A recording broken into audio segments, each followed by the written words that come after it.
Good morning. Here I am again. I came up with a few more topics for my blog. Thank you for watching. Today we're going to talk about potholes.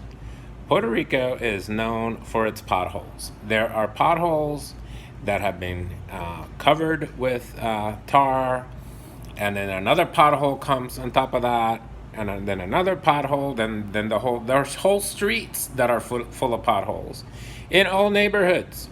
There's some neighborhoods that you go through, and back in the 80s, people were putting speed bumps on the streets. So some streets have speed bumps and potholes. And you're thinking, well, why would you do that? If nobody's gonna speed through the street, why would you put speed bumps on the potholes?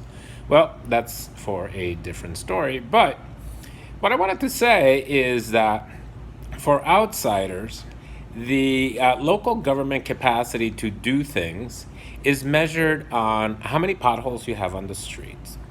So back in the 70s and 80s and even 90s, the Washington, D.C. government was judged by how many potholes they had on the street because they wouldn't fix them. So anybody coming into the city, including Congress people, senators, visitors from out of town, they ran into all these potholes. So it wasn't a few years after that the federal government imposed a financial control board on the local government.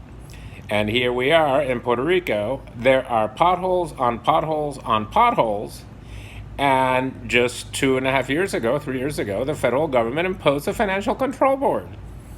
And that is because the least that you expect of your state and local government is that they will fix the potholes. You get some people, you get some tar, you get some filling, and you fix it.